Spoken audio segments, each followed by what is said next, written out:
এরা খালমাল দল করে যে বলতেছে কেউ কিছু কয় না, আপনারা যদি কইতে চান তাহলে তো ভালোইতেন না।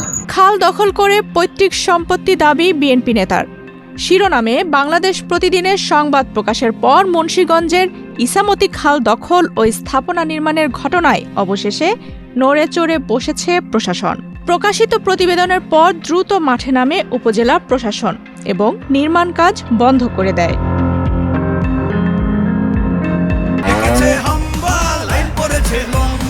কি হয়েছে? মিনিস্টার ফ্রিজ কিনে হাম্বা জিতেছে। মিনিস্টার ফ্রিজ কিনুন, হাম্বা জিতুন, আরো আছে আকর্ষণীয় উপহার।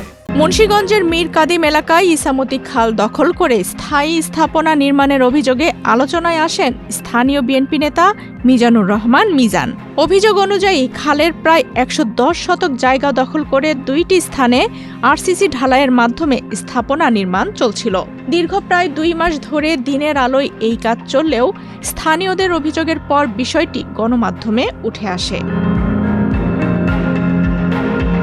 অবশেষে বাংলাদেশ প্রতিদিনের সংবাদ প্রকাশের পর ১২ই মে মঙ্গলবার সকাল ১০টায় সরেজমিনে পরিদর্শনে যান মুন্সিগঞ্জ সদর উপজেলা নির্বাহী কর্মকর্তা মোহাম্মদ মাসুদুর রহমান এবং সহকারী কমিশনার মারজানা আক্তার। তারা ঘটনাস্থল পরিদর্শন করে তদন্ত শেষ না হওয়া পর্যন্ত সব ধরনের নির্মাণ কাজ বন্ধ রাখার নির্দেশ দেন।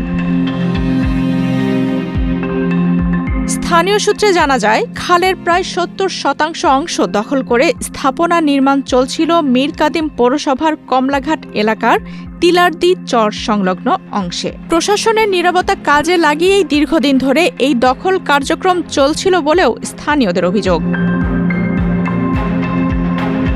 এদিকে প্রশাসনের হস্তক্ষেপে আপাতত নির্মাণ কাজ বন্ধ হলেও পুরো দখল উচ্ছেদ ও খাল পুনরুদ্ধার নিয়ে এখনও অনিশ্চয়তা রয়েছে বলে জানান স্থানীয়রা। তারা দ্রুত ও কার্যকর ব্যবস্থা গ্রহণের দাবি জানিয়েছেন, যাতে ঐতিহ্যবাহী ইসামতি খাল রক্ষা পায়।